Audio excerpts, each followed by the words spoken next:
सदियों पहले जब समय भी अपने अस्तित्व के लिए संघर्ष कर रहा था, तब एक ऐसी शक्ति थी जो हर चीज से परे थी। एक ऐसा अस्तित्व जो स्वयं ब्रह्मांड का सार था। उन्हें शिव कहा गया।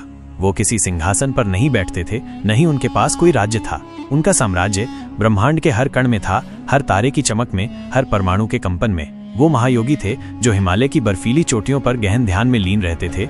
उनकी आंखें आधी बंद थीं, जो आंतरिक और बाहरी दोनों लोगों का दर्शन कर रही थीं। लेकिन शिव सिर्फ एक योगी नहीं थे, वो तांडव के नर्तक भी थे।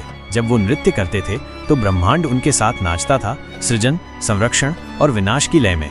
उनकी जटाओं से गंगा का प्रवाह होता था जो जीवन देती थी, और उनके माथे पर तीसरी आंख थी, ज्ञान की आंख, जो जब खुलती थी तो अज्ञानता अंधकार कर देती थी। उनका शरीर भस्म से ढका था, जो नश्वरता और अनश्वरता दोनों का प्रतीक था। उनके गले में सर्प लिपटा था, जो समय और शाश्वत चक्र का प्रतीक था। वो विरोधाभासों के स्वामी थे, शांत और उग्र, सौम्य और भयानक, सन्यासी और गृहस्थ। लोगों ने उन्हें कई नामों से पुकारा। भोलेनाथ, क्योंकि वो इतने सीधे और दयालु थे कि उन्हें आसानी से प्रसन्न किया जा सकता था। महादेव, क्योंकि वो देवताओं में सबसे महान थे। और शंभु, क्योंकि वो सुख और शांति के दाता थे। लेकिन शिव का सबसे बड़ा रहस्य उनकी अनादिता में था। न तो उनकी कोई शुरुआत थी और न ही कोई अंत।